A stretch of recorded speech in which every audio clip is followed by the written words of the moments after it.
You're deep in the Pacific Northwest, snow crunching under your boots. It's dusk, and the forest feels heavier than usual. No birds, no wind, just your breath fogging the air. Then, a branch snaps behind you. You spin around. Nothing. But your skin prickles.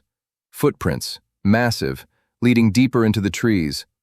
Something's watching, and it's not a bear. That's the story thousands claim to have lived. Welcome to Lantern's Edge, where we chase the shadows between myth, history, and mystery. I'm Bo, your skeptical folklore guide. And I'm Louie, the one who hears those branches snapping.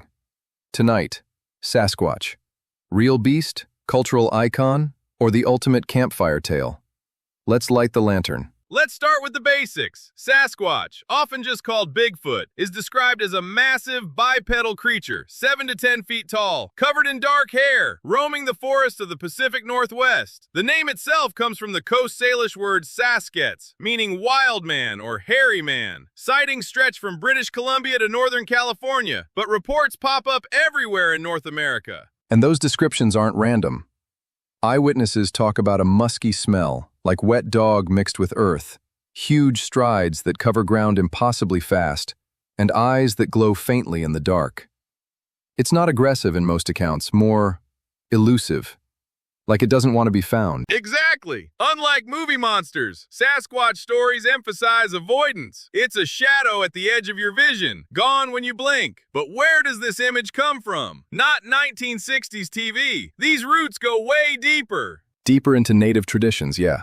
For Coast Salish, Stasalis, and other Pacific Northwest tribes, Sasquatch-like beings aren't just animals. They're spiritual guardians of the wilderness, teachers who remind humans to respect nature. Some stories paint them as forest protectors, punishing those who overhunt or pollute.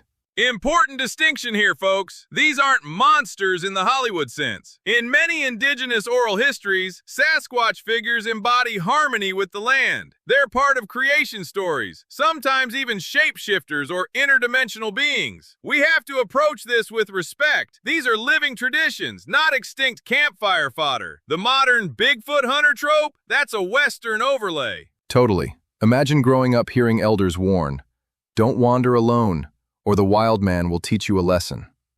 It's not about fear, it's about balance. And those stories predate any newspaper reports by centuries. Oral histories are tough to date precisely, but explorer accounts from the 1800s reference similar beings among indigenous groups. This isn't a new legend imported from Europe. It's homegrown North American lore. Fast forward to 1958.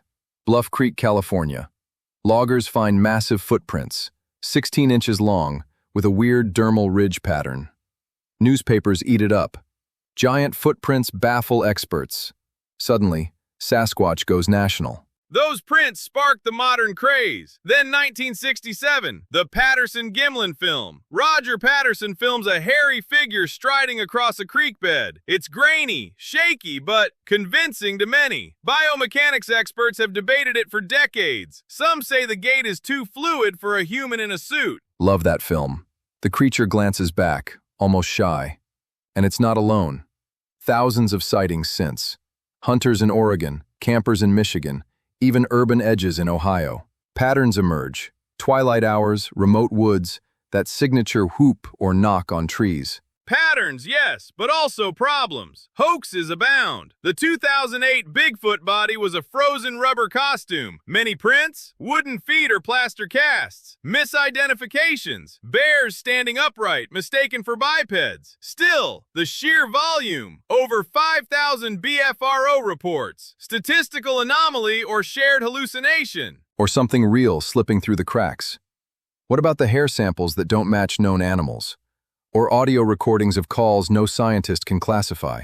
Samples often turn out to be bears or dogs. Calls? Owl hoots. Edited audio. But I'll grant, absence of proof isn't proof of absence. The wilderness is vast. Beyond footprints, Sasquatch endures because it means something. It's the ultimate wild man archetype, echoing Yeti, Yowie, even European woodwoses. Represents untamed nature in an era of strip malls and satellites. We crave proof that not everything's Google mapped. Pop culture sealed it. Harry and the Hendersons made it cuddly. Finding Bigfoot turned it reality TV. Festivals in Willow Creek draw thousands. Merch, parades, the whole deal. It's mascot and monster. True, from Patterson's film to memes, Sasquatch sells mystery. But strip away the merch. Why does a shy forest giant stick? Maybe we need reminding that the woods still hold secrets. Or maybe it's out there, leaving prints for those who look closely. Time for the lantern test. Bo's verdict. Folklore gold. 9 out of 10. Documented roots. Cultural depth. Endless rabbit holes. Real creature? I'd bet on bears and wishful thinking. But the stories? Timeless. Louis here. 10 out of 10 chills. Those eyes in the trees? They haunt me. If Sasquatch exists, it's proof wonder's still wild. I put my $100 on undiscovered primate. Fair split. Listeners, what's your lantern verdict? Real, myth, or something in between? Drop your Sasquatch encounters below. Next time, Wendigo, winter's hunger spirit. Stay curious. Stay in the light. Lantern's Edge. Out.